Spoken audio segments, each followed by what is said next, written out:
সেনাবাহিনী, সেনা প্রধান কয়েকদিন ধরে বলছেন মব কন্ট্রোল করতে হবে, মবের প্রতি জিরো টলারেন্স।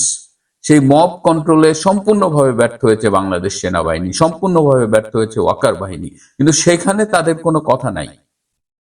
তাদের কথা হলো যে কে কোথায় আওয়ামী লীগ করে।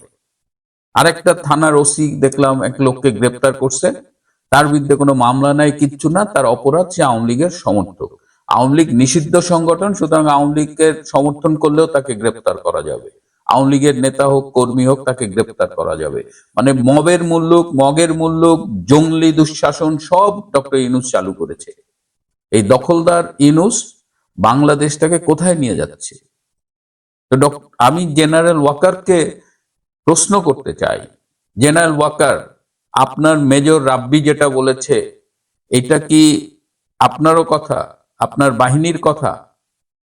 কেন বলছি, কেন এই সন্দেহগুলো করছি? কারণ 5ই অগস্ট থেকে আপনাকে খুব নিবিড়ভাবে পর্যবেক্ষণ করছি। গতকাল খুব কাকতালীয় ভাবে একজন খুব হাই র্যাঙ্কের আর্মি অফিসারের সাথে কথা হলো, বর্তমানে রিটায়ার্ড। তিনি আমাকে বললেন যে তোমরা কাকে সেনা প্রধান বানাইছো, তোমরা কি জানো কি জিনিসে তোমরা সেনা প্রধান বানাইছো? আমি বললাম না ভাই, কি? বলে সে স্বপ্ন দেখে জামাতে ইসলামের নেতৃত্বে বাংলাদেশে ইরানের স্টাইলে একটা ইসলামী বিপ্লবী সরকার গঠিত হবে।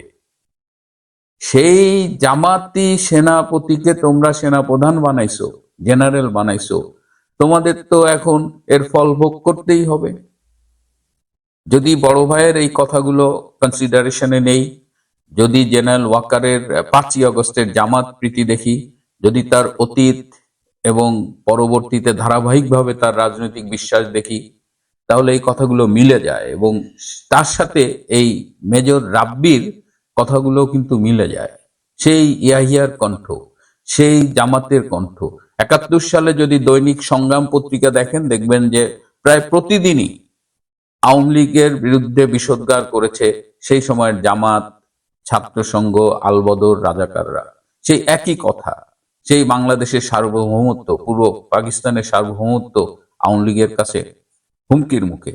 আজকে স্বাধীনতা এত বছর পরে, 54 বছর পরেও আমাদের একই কথা শুনতে হচ্ছে। কিন্তু দুঃখটা হলো এবার কথাটা শুনতে হচ্ছে স্বাধীন বাংলাদেশের একজন মেজরের কাছে।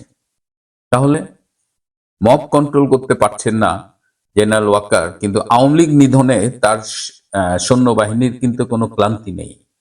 পুলিশ, আর্মি সবাই মিলে আর্মির পিছনে লেগেছে এবং সেখানে তারা আবার ব্যর্থ হচ্ছে না। কিন্তু আমরা বলেছি যে এই যে সিইসির যে তাকে যে অপমান করা হলো, সাবেক সিইসি নুরুল হুদা, সেখানে 3 জনকে গ্রেপ্তার করা হলো, 3 জনকে আদালত থেকে 2 দিনের মাথায় জামিন দিয়ে দিয়েছে। তাহলে আর এইসব লোক দেখানো গ্রেপ্তার করারই বা কি দরকার? এমন কিছু করেন যাতে মব না কেউ করতে পারে।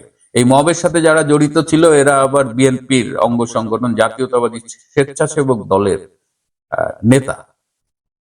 কেন এখানে জাতীয়তাবাদী দলের কথা একটু আনছি? গতকাল ছিল আন্তর্জাতিক নির্যাতন বিরোধী দিবস এবং এই উপলক্ষে বিএনপির ভারপ্রাপ্ত চেয়ারম্যান তারেক রহমান এই মব জাস্টিসের বিরুদ্ধে কথা বলেছেন। এই মব জাস্টিস, বাংলাদেশের বর্তমান যে অবস্থা, এগুলো নিয়ে কথা বলেছেন।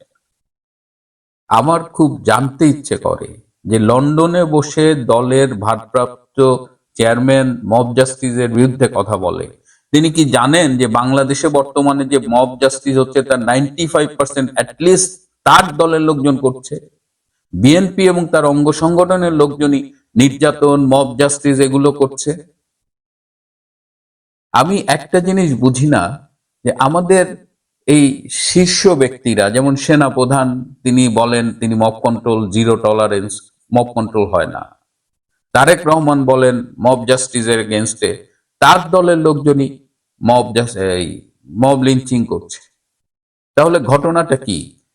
আমাদের এইসব চিফ, এইসব শীর্ষ নেতৃত্বের দলের উপরে, তৃণমূলের উপরে নিয়ন্ত্রণ নেই?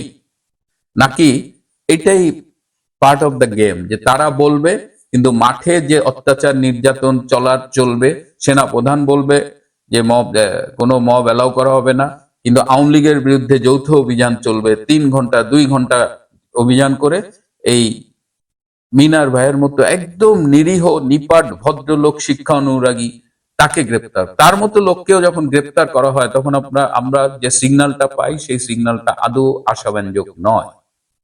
শেষে আমি বলবো যে মিনার ভাই যে বলেছে আওয়ামী লীগ করা যদি দোষের হয় এবং সেই দোষে যদি তাকে সাজা পেতে হয়, তিনি যে কোনো সাজা মেনে নিতে প্রস্তুত। That is the spirit.